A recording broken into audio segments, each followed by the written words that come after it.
What's up, everybody? Good morning. So day 2 of these 25 tips, and like I said yesterday, I'm bringing you these 25 tips because, sure enough, that sun's going to be scorching on some of our white, pasty, fat bodies that we need to start to tighten up, tone up, and get ready for summer. Because after all, this is Florida, so even if we're in quarantine, we're still going to find ourselves outside. We're still finding ourselves vitamin D deficient. And while I'm excited to go with these 25 days, what I'm worried about is something that's going to happen with you. And yesterday, my first tip was water. And I know that's not exciting for a lot of people, but when we're talking about 25 tips, and when I laid out my 25 days of content here, one of the most important things that I saw is I need to put this in the right order, because if I start talking about intermittent fasting and carb rotation and high intensity cardio and some of these other things, you guys are all going to go and do that first, and you're going to ignore all the basics and the foundation. So day 1 yesterday, we talked about just drinking 8 ounces of water every waking hour.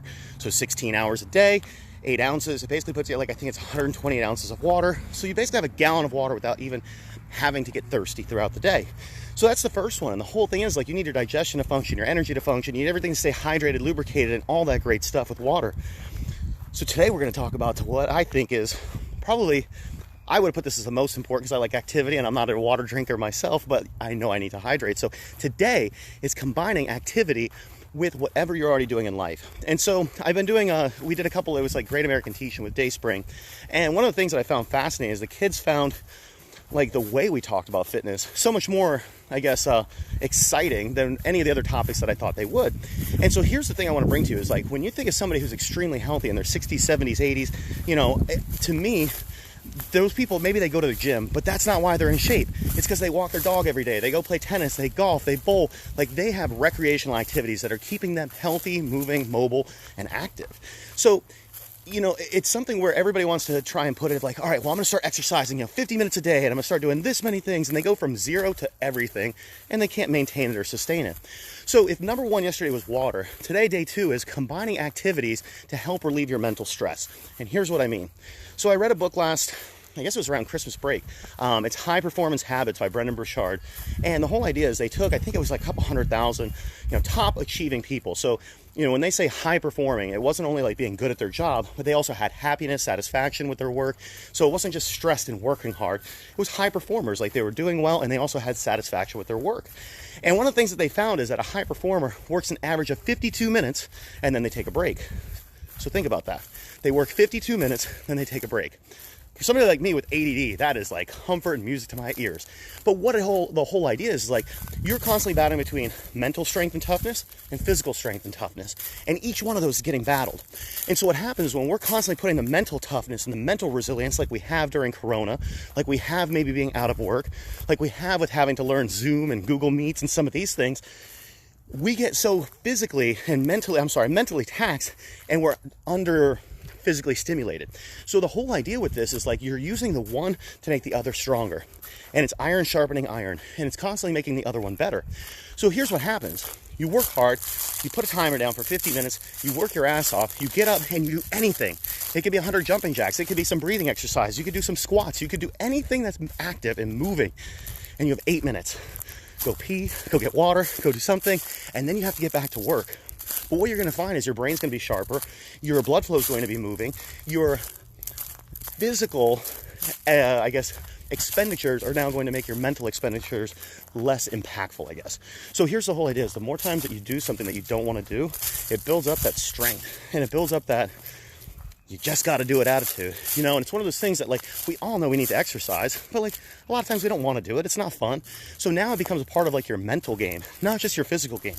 So when you start tying in some of these different things, like I am right now with work and activity, you become clearer, you become sharper, you become just everything comes together and works in unison, because we are a mind, body, and soul. And if you're only stimulating just mind all day long, it burns you out. And so when it comes time to work out at the end of the day, you're fuck this.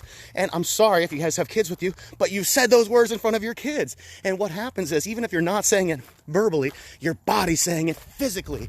So the whole idea is you are giving a message out, whether you want to portray that message or not.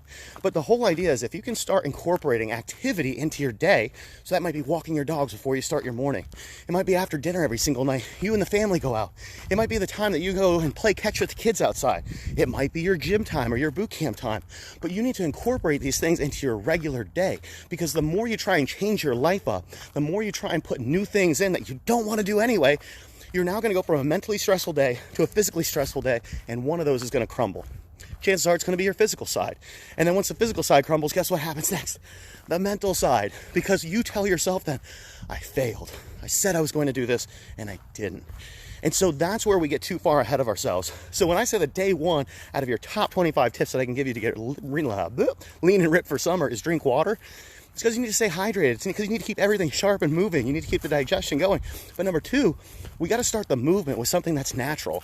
Your movement can't be going from Tiger King and watching Joel McHale do his recap video, and then all of a sudden we go out and we go sprint 3 miles. It's not going to happen. You're going to hurt yourself. You're going to burn out. So we need to use the mental game and the physical game. They need to work together.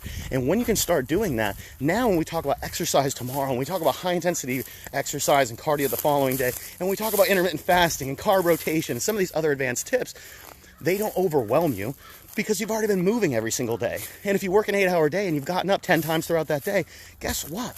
Like, you've now put in 80 minutes of movement throughout your day without even showing up to one workout, one gym, one cardio session, one park, or anything.